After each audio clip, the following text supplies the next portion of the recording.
시청자 여러분 안녕하십니까? BTV 대구 뉴스입니다. 첫 소식입니다. 서민 생활과 밀접하면서 지역 경제의 말초신경 기능을 해온 골목 상권이 죽어가고 있습니다. 급격한 시대 변화와 경기 침체 장기화의 그늘에서 벗어나지 못하고 있는데요. BTV 대구 뉴스에선 위기에 처한 골목 상권 연속 보도를 통해 서민 경제 회생의 새로운 대안과 해법을 모색해보고자 합니다. 첫 순서로 앞산공원과 연계해 호황을 누리다가 이제는 폐쇄 위기에 처한 광덕시장을 우성문 기자가 찾아가 왔습니다. 남구 대명동 광덕시장. 오가는 사람을 보기 힘든 춥고 어두운 시장 한가운데 몇몇 상인들이 졸음을 쫓아가며 가게를 지키고 있습니다. 1971년 개장한 이 시장은 대구 시내에서 앞산공원으로 가는 길목에 있어 한때 장사가 잘 되기로 대구에서 손꼽히는 시장 가운데 한 곳이었습니다.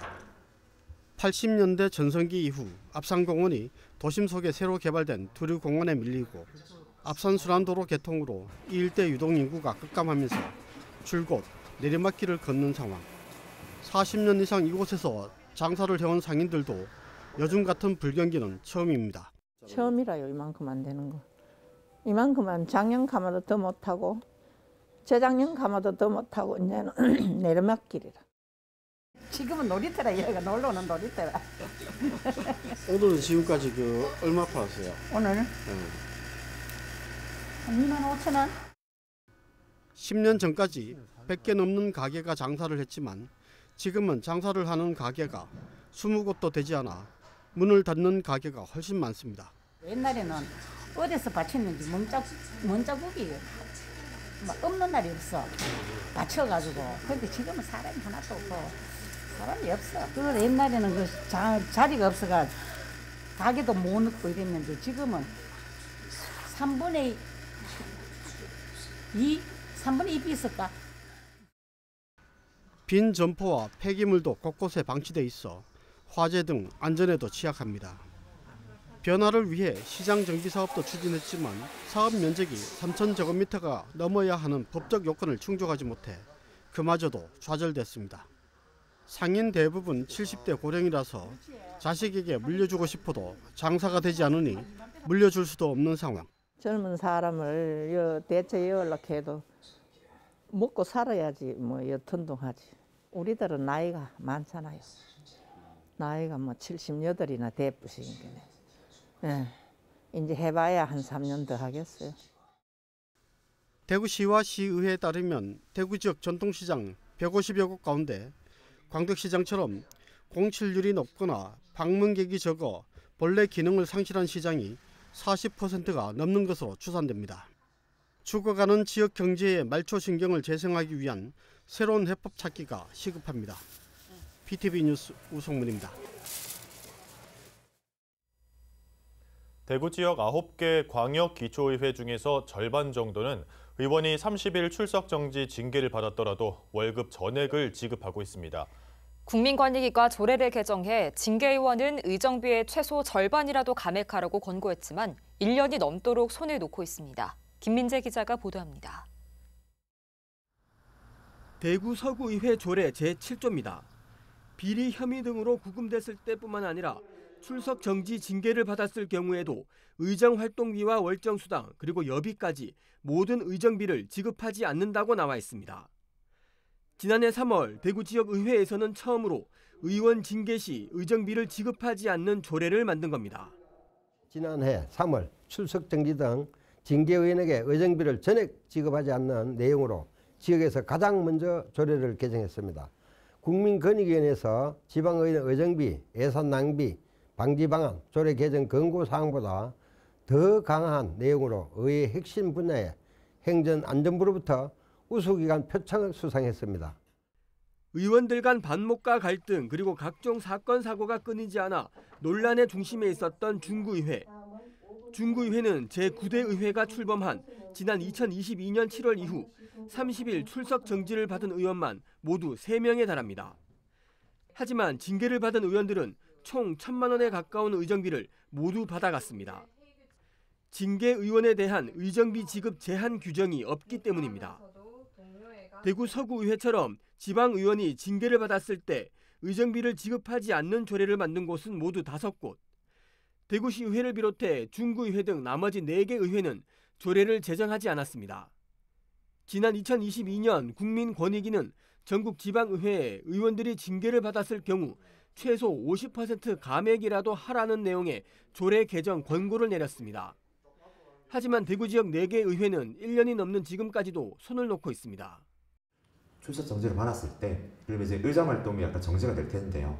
이런 상황에서도 불구하고 의원들에게 월급이 나가게 된다면 사실상 그냥 월급 받고 휴가를 다녀오는 게 아닌가, 징계를 받고 문제가 있었다 이건인데, 이제 이런 의원들에게는 이제 의정 활동비 지급하는 게 아니라 이제 의정 활동비도 지급하지 않고 좀 근신하는 기간에 징계를 받아도 월급은 그대로 받아가는 대구 일부 의회. 자기 입속만 챙긴다는 비판을 피하기는 어려워 보입니다. BTV 뉴스 김민재입니다. 소멸위기 1순위 지역으로 꼽히는 군위군이 인구 25만 명 규모의 젊은 도시로 나아가기 위한 청사진이 마련됐습니다. 대구시가 TK 신공항 개항에 발맞춰 군위군을 첨단 산업도시, 글로벌 신공항 관문도시로 발전시키기 위한 종합계획을 수립했습니다. 앞으로 어떻게 변모하게 될지 우성문 기자가 보도합니다. 저출생 고령화에 따른 인구 소멸위기 1순위 지역 군위군. 하지만 대구 경북 신공항 개항을 계기로 인구 25만 명 규모의 신도시로 발돋움하기 위한 청사진이 마련됐습니다. 대구시가 수립한 군위군 도시공간개발 종합계획에 따르면 군위군에 신공항과 연계한 첨단산업단지와 배후주거단지 구축 등 최대 20조 원 규모의 개발 사업이 추진됩니다. 우선 산업벨트 형태로 1차에서 3차까지 반도체, 미래차, UAM, 수소, 미래섬유, 친환경 소재 등 첨단 산업단지와 연구시설을 조성합니다. 염색산업단지도 군위로 이전해 첨단 섬유 복합단지로 조성하는데 무방류 시스템을 도입해 환경 영향을 최소화하고 고부가가치 신소재 업종을 중심으로 유치할 예정입니다. 신공항 근접지는 물론 구도심까지 포함해 미래형 주거산업 복합도시인 에어시티도 조성하고 우보면에 군부대가 이전될 경우 국군종합병원을 건립해 지역민들도 이용할 수 있게 할 계획입니다.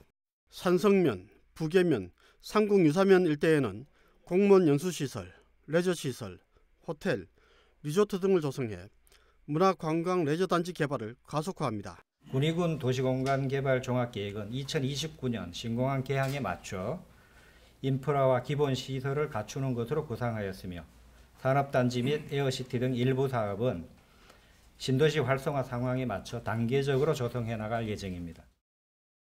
종합계획 추진에 따라 군위군 개발 면적은 현재 13제곱킬로미터에서 93제곱킬로미터로 약 7배, 산업용지는 0.4제곱킬로미터에서 30.7제곱킬로미터로 최대 75배 늘어납니다.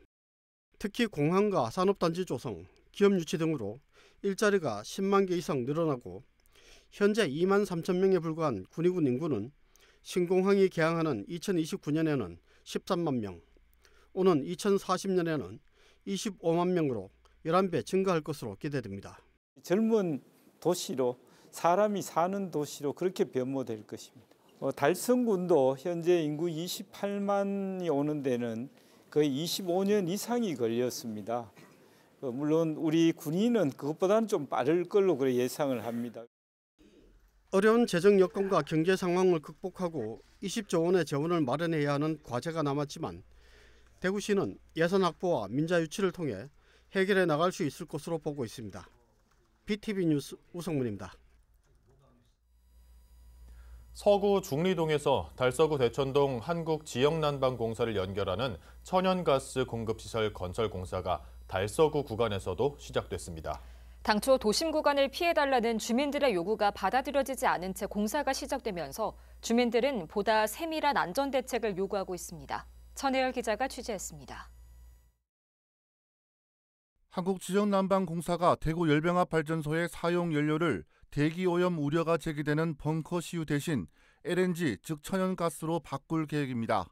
한국가스공사는 천연가스를 공급하기 위해 서구 중리동 정합소에서 대구 열병합 발전소까지 7.5km 구간에 가스 배관을 매설하고 있습니다. 최근 천연가스 공급시설 건설 공사가 본격적으로 시작되면서 공사 구간 인근 주민들 사이에서는 안전에 대해 우려하는 목소리가 높아졌습니다. 상인동 가스 폭발이 6기압 배관인데 그거보다도 7배가 넘는 43기압의 위험천만한 고압가스 배관을 도심을 통과 설치하겠다는 그런 작태에 우리 지역 주민들은 정말 분통이 터지는 상황입니다. 현재 달서구 지역 공사는 달구벌대로 성주 방향 이곡동 부근 편도 5개 차로 중에서 2개 차로를 막고 진행 중입니다. 일부에서는 착공에 앞서 한국가스공사가 제대로 된 설명회조차 열지 않았다고 주장합니다. 번개불에 콩국 먹듯이 우닥닥 하고 그걸로 이제 설명회라고 그 가스공사 측에서는 이야기합니다. 그러나 우리 이쪽 일부 주민들은 그런 것은 아니고 확실하게 안전 대책을 세워서 가스 공사를 하라는 겁니다. 한국가스공사 측은 주민들의 이런 우려를 불식시키기 위해 이중 감시 체계를 수립하고 1일 이외 유인 순찰을 이미 시행하고 있다고 밝혔습니다. 유사시 필요한 안전밸브와 긴급 차단 장치도 구축하겠다고 제시했지만 주민들을 설득하지는 못했습니다. 이 가스 공급 시설에 대한 안전대책 수립 여부는 다가오는 총선에서도 뜨거운 감자가 될 전망입니다. 매설이 끝나고 나면 가스 누출이라든가 이런 부분들이 일상적으로 감시할 수 있는 순찰 또 인공지능을 통한 가스 누수에 대한 자동 점검 이러한 장치들을 2중, 3중으로 더 보완을 해서 주민들은 국가 에너지 정책을 무조건 반대하지는 않는다고 했습니다. 다만 이런 정책을 추진하는데 주민들의 안전이 가장 우선돼야 한다는 점을 강조했습니다. 가스 공급 시설이 낯설고 자세히 모르는 부분도 많아서 이해하고 또 소통할 수 있는 창구가 필요하다고 말합니다. 천연가스 공급시설 달서구 구간 건설 공사에 대해 주민들은 조직적인 대응을 예고했습니다. BTV 뉴스 천혜열입니다. 현재 경기도의 아파트는 350만 세대, 전체 도민의 70%가 아파트에 거주하고 있습니다.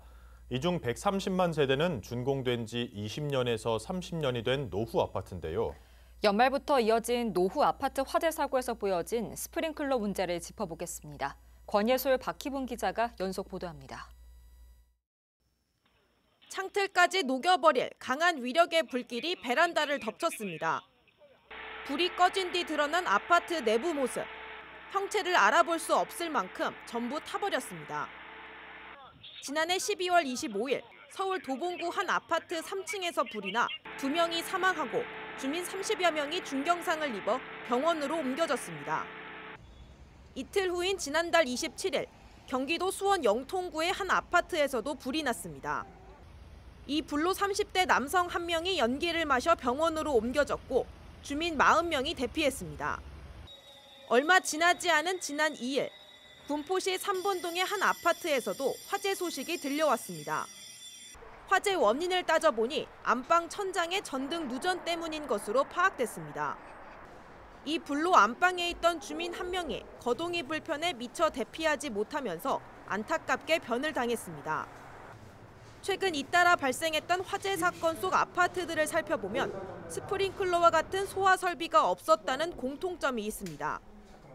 소방법에 따라 90년 이전에 지어진 아파트들은 스프링클러 설치 의무가 없는 데다 2000년대 준공된 아파트 또한 16층 이상에만 설치하도록 돼 서울 도봉구와 수원 영통, 군포 3번 화재 현장에는 스프링클러가 모두 없었던 겁니다. 전문가들은 설비가 제대로 갖춰져 있었다면 인명피해를 줄일 수 있었을 거라 말합니다.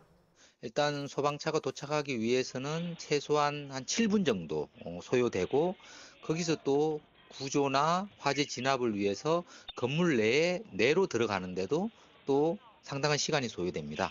그 전에 스프링클러 헤드는 일반적으로 작동이 되기 때문에 화재를 진압할 수도 있고 화재가 번지지 않도록 어느 정도 제어할 수도 있는 그런 기능을 가지고 있습니다. 스프링클러 등 소방 설비가 없는 아파트는 화재 시 재난 피해나 인명 피해로 이어질 가능성이 높을 수밖에 없습니다. 경기도는 뒤늦게 노후 아파트를 대상으로 소방시설 작동 여부를 점검하고 아파트 관리자 등을 대상으로 안전교육을 실시하겠다고 밝혔습니다. 그렇다면 스프링클러와 같은 안전장치로 화재 피해를 얼마나 막을 수 있을까요? 이어서 스프링클러의 효과에 대해 박희분 기자가 전해드립니다. 건물 내부에서 불이 난 상황을 가정한 실험 영상입니다. 가연성 물질 나무 더미를 올려놓고 불을 붙이자 순식간에 불기둥이 솟구칩니다. 1분 경과 후 천장에 달린 스프링클러에서 물줄기가 터져 나옵니다. 불길을 잡는 데 걸린 시간은 약 6분. 소방차가 도착해 진압이 이루어지는 이른바 골든타임 10분보다 4분 앞당겨 초기 진화가 이루어졌습니다. 우리가 보통 플래시오버라고 해서 한 4, 5분이면은 우리가 화재가 최성기돼서 이제 연속 확산이 되는데 그 단계를 그 전에 막을 수 있는 가장 우수한 설비라고 저는 생각이 듭니다. 스프링클러는 건물 내부로 파이프라인이 삽입되어 있고 그 안에는 압력을 받는 물이 들어 있습니다. 화재가 발생해 70도 이상의 열이 스프링클러에 도달하면 마개를 막고 있던 연결체가 파손되면서 물이 뿜어져 나와 불을 끄게 되는 원리입니다. 현존하는 소방 설비 중 화재 초동 조치가 가장 뛰어나다고 평가받고 있지만 문제는 노후 아파트 설치 비중이 매우 낮다는 겁니다. 특히 20년 이상 된 아파트의 경우 당시 15층 이하 건물엔 스프링클러 설치 의무가 없었습니다. 건설사에서는 15층 건물 아파트를 많이 지었습니다. 그 스프링클러를 빼기 위해서. 그래서 그러다 보니까 화재가 났을 때 실제로 이제 스프링클러 작동돼 가지고 화재 진압되는 그러한 주거용 공간, 공동주택은 거의 없다고.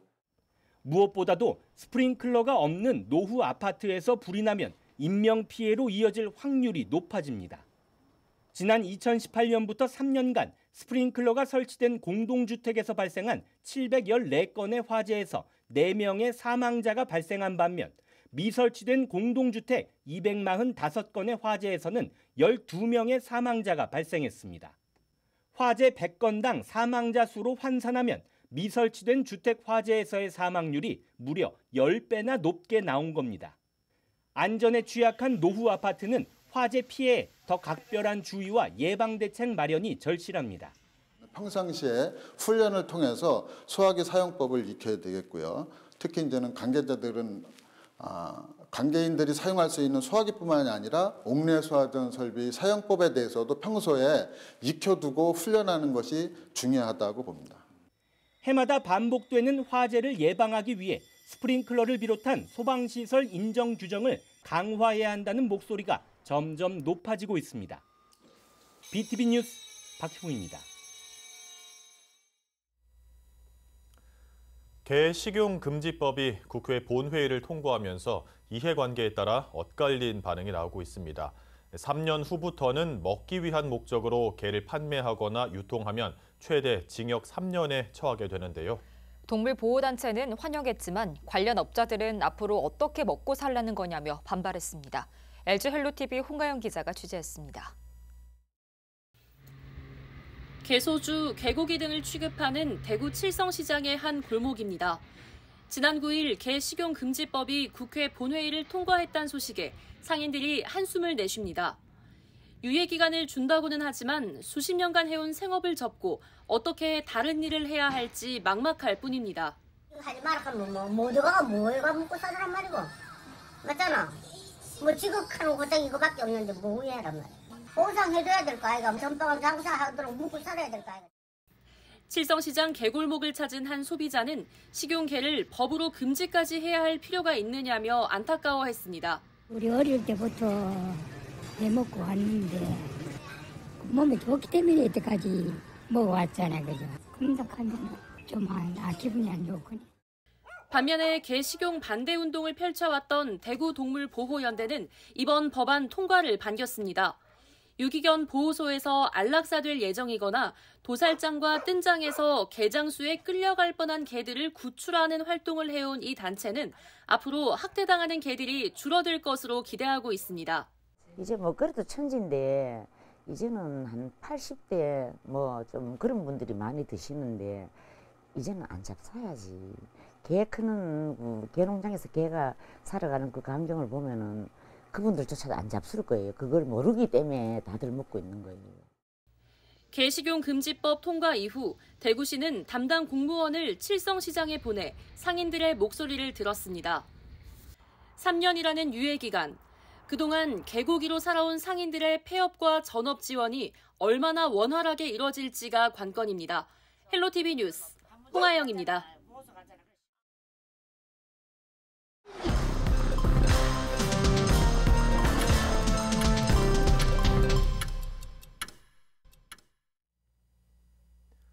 대구 지역 대학 졸업생의 취업률이 전국 하위권에 머문 것으로 나타났습니다.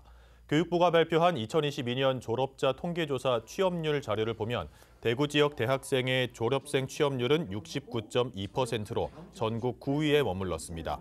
일반대 중에서는 대구 한의대가 66.4%로 취업률이 가장 높았고 이어 경일대 66%, 대구 가톨릭대 62.7% 순이었습니다.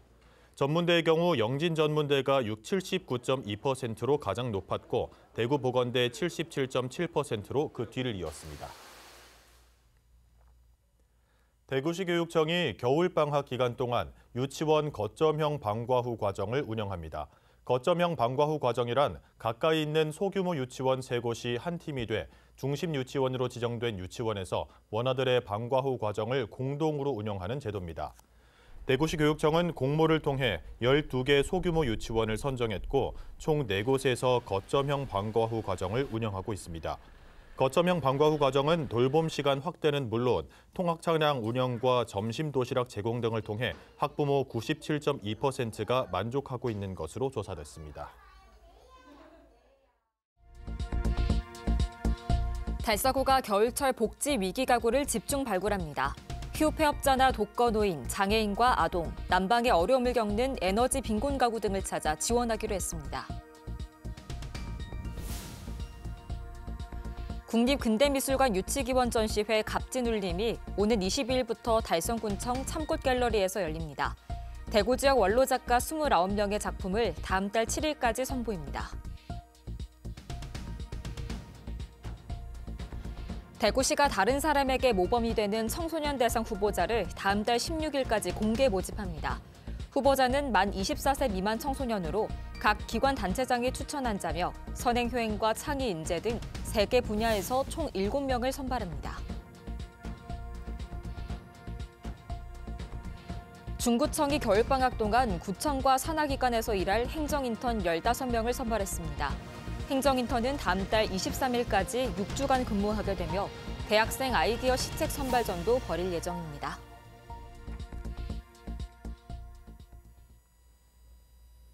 침체된 골목 상권이 좀처럼 되살아나지 못하고 있습니다. 지역 상권이 활기를 되찾을 수 있도록 정책 지원의 뒷받침과 참신한 아이디어가 필요할 것 같습니다. 이상으로 뉴스를 마칩니다. 시청해주신 여러분 감사합니다.